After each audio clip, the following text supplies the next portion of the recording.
اچھا سہیل صاحب، میں یہ جاننا چاہوں گی کہ امریکہ کی خارجہ پالیسی میں ہمارا کیا مقام ہے، اور یہ فورن پالیسیز کیا پاکستان کی سیاست پر کوئی اثر رکھتی ہیں؟ دیکھیں، بنیادی بات یہ ہے کہ امریکہ کی خارجہ پالیسی میں جب سے پاکستان بنا ہے اس کا ایک اہم مقام رہا ہے، اور آپ دیکھیں کہ اس خطے میں پاکستان کو ہمیشہ امپورٹنس حاصل رہی ہے۔ ہاں، کبھی امپورٹنس کم ہو جاتی ہے، کبھی زیادہ ہو جاتی ہے۔ اس وقت شاید ایسا لگتا ہے کہ امریکہ کی نظر میں ہماری امپورٹنس کچھ کم ہوئی ہے اور انڈیا کی امپورٹنس کچھ بڑی ہے، لیکن میں پھر بھی کہوں گا کہ یہ عارضی ہے، اور ہمیں کچھ اپنی غلطیوں کی طرف بھی دیکھنا چاہیے، اور امریکہ کو بھی یہ باور کرانا چاہیے کہ وہ ہمارا بہت لانگ ٹرم ایلائی رہا ہے، اور انڈیا کے ساتھ اگر اس کی کچھ کامنالٹیز ہیں کہ دونوں ایک دوسرے کو سمجھتے ہیں، بہت بڑی جمہوریتیں ہیں، دونوں کے نظریات اس وقت ایک مل رہے ہیں، تو پاکستان کے ساتھ بھی ایک بڑی لمبی رفاقت رہی ہے۔ دو بڑی جنگوں میں پاکستان اور امریکہ جو ہے اتحادی رہے ہیں۔ روس کے ساتھ جو آخری عملی جنگ تھی افغانستان، اس میں ہم اکٹھے تھے۔ تو امریکہ کو بیلنس کرنا چاہیے، ایک توازن رکھنا چاہیے، یہ نہیں کہ بالکل ادھر ٹلٹ ہو جائے۔ اور جبکہ انڈیا کے بارے میں یہ گزارش کرنا چاہتا ہوں کہ جب پاکستان کو جب بھی دفاعی امداد دی جاتی تھی تو یہ ساتھ خیال رکھا جاتا تھا، امریکہ والے وینکٹ رامن نے جو 50 سالہ تاریخ لکھی ہے پاک امریکہ ریلیشن شپ کی، اور بھی جو بکس آئی ہیں، سب میں یہ لکھا گیا ہے کہ یہ کہا جاتا تھا یا جب امداد دی جاتی تھی پاکستان کو تو خیال رکھا جاتا تھا کہ اس کا انڈیا پہ کیا اثر پڑے گا، یہ انڈیا کے خلاف تو نہیں استعمال ہوں گے۔ تو اب بھی یہ نہ ہو کہ یہ ساری دوستی پاکستان کے خلاف استعمال ہو۔ سہیل صاحب، آخر ایسی کیا وجہ ہے کہ امریکہ جو ہے وہ انڈیا کی جانب اتنا متوجہ ہو گئے؟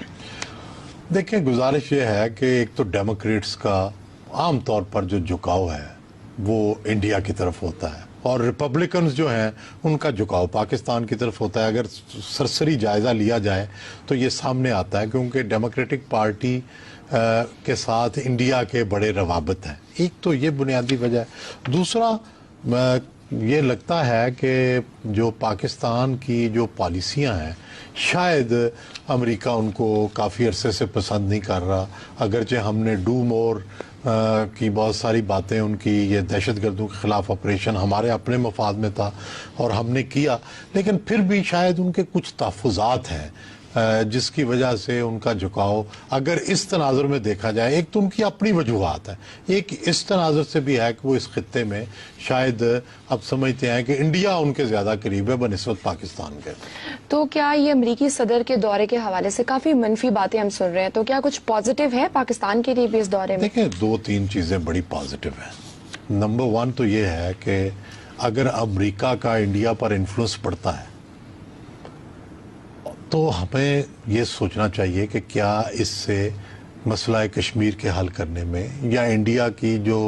بعض معاملات پر وہ ضد پر اڑے ہوئے ہیں، کیا اس میں امریکی انفلوئنس استعمال ہو سکے گا کہ نہیں ہو سکے گا۔ جس طرح پاکستان اور بھارت کے درمیان کارگل کے بعد جو سٹینڈ آف ہوا تھا اس میں امریکہ نے اپنا اثر دکھایا تھا، تو اس طرح کا اثر جو ہے اس سے فائدہ اٹھایا جا سکتا ہے۔ دوسرا، امریکہ نے بھی اب جو صدر اوباما ہیں انہوں نے جاتے ہوئے 2 باتیں کی ہیں۔ ایک تو مذہبی انتہا پسندی کی طرف انہوں نے اشارہ کیا ہے کہ انڈیا کی ترقی کو مذہبی انتہا پسندی روک سکتی ہے، پر اسٹیٹس آف وومن پہ بھی انہوں نے بات کی ہے۔ تو ہماری بھی انڈیا کے ساتھ جو بہت زیادہ تضاد ہے یا اناد ہے، اس میں مذہبی انتہا پسندی بھی ایک بہت بڑا اناد ہے کہ جو ہندوتا کا تصور ہے، ظاہر ہے وہاں کے مسلمانوں کے لیے بھی اور یہاں کے مسلمانوں کے لیے بھی اور اوورآل دنیا کے لیے بھی یہ خطرناک ثابت ہو سکتا ہے۔